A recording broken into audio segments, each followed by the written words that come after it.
Hello friends, welcome to Gunjan's kitchen. तो आज बनाने जा रहे हैं हम आम का अचार, कुछ ऐसी टिप्स एंड ट्रिक्स के साथ कि साल भर आपका अचार सुरक्षित रहेगा। तो सबसे पहले कच्चे आम को अच्छी तरह से धोकर पंखे की हवा में सुखा लें ताकि इसमें बिल्कुल भी पानी ना रह जाए, नहीं तो अचार ख़राब हो जाएगा।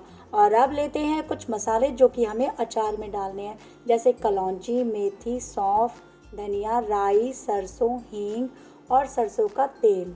अचार को कलर देने के लिए हल्दी, चटपटा करने के लिए कुटी हुई लाल मिर्च और टेस्ट के अकॉर्डिंग नमक। और अचार में डालने वाली सारी चीज़ों को मैंने कमेंट बॉक्स में मेंशन कर दिया है। और मुझसे जुड़े रहने के लिए आप मेरे चैनल को सब्सक्राइब ज़रूर करें ताकि आपको नई नई रेसिपीज़ की नोटिफिकेशन मिलती रहे। आमतौर पर अचार डालने पर यही शिकायत होती है कि अचार ख़राब हो जाता है। अगर आप इन सारी स्टेप्स को फॉलो करेंगे तो अचार बिल्कुल भी ख़राब नहीं होगा। वैसे तो आम का अचार और नींबू का अचार जितना पुराना होता है उतना ही स्वादिष्ट लगता है खाने में। और अब लेते हैं धनिया और सौंफ।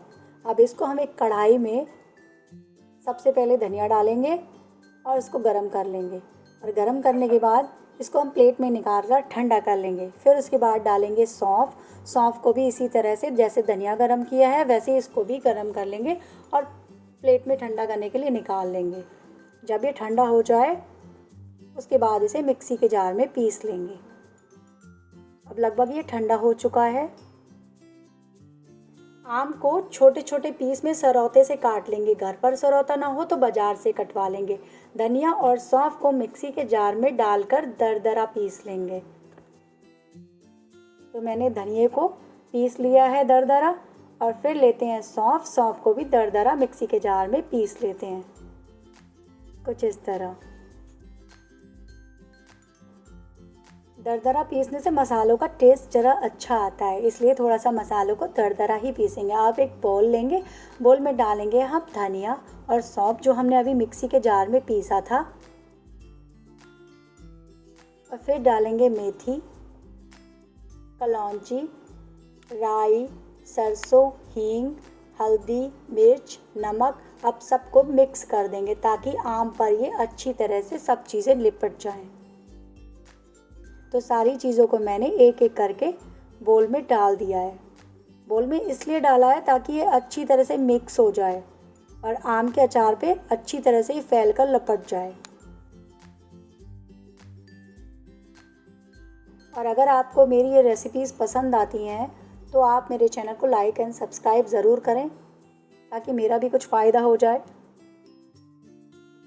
अचार डालते समय कुछ बातें ज़रूर ध्यान रखनी चाहिए, जैसे कि आम जो है बिल्कुल भी गला सड़ा नहीं होना चाहिए। उसे हम जब धोते हैं उसके बाद उसमें थोड़ा बहुत भी पानी नहीं लगा होना चाहिए। बिल्कुल अच्छी तरह से उसे सुखा लें। मतलब सुखाने का मतलब ये नहीं है कि बिल्कुल आम को धूप में डाल दें, यानी हवा में आप बिल्कुल फरेरा कर लें।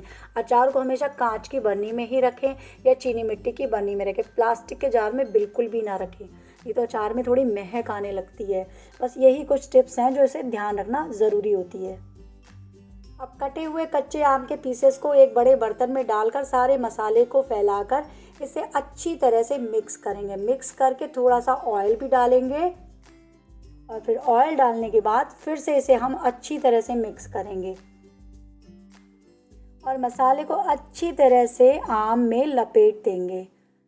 तो इस तरह से मिक्स करके बड़े बर्तन में लपेट दिया है मसाले को और ऊपर से डालेंगे तेल। और तेल को मैंने आधा ही डाला है और आधा डालेंगे जब हम अचार को जार में भरेंगे।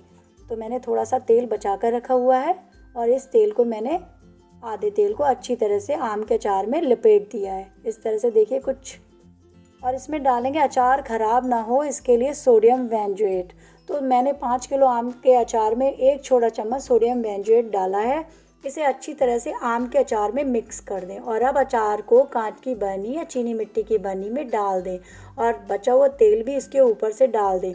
और अब अचार को 2-3 दिन की धूप दिखा दें और अचार खाने के लिए तैयार हो जाएगा। तब तक मिलते हैं एक नई वीडियो के साथ।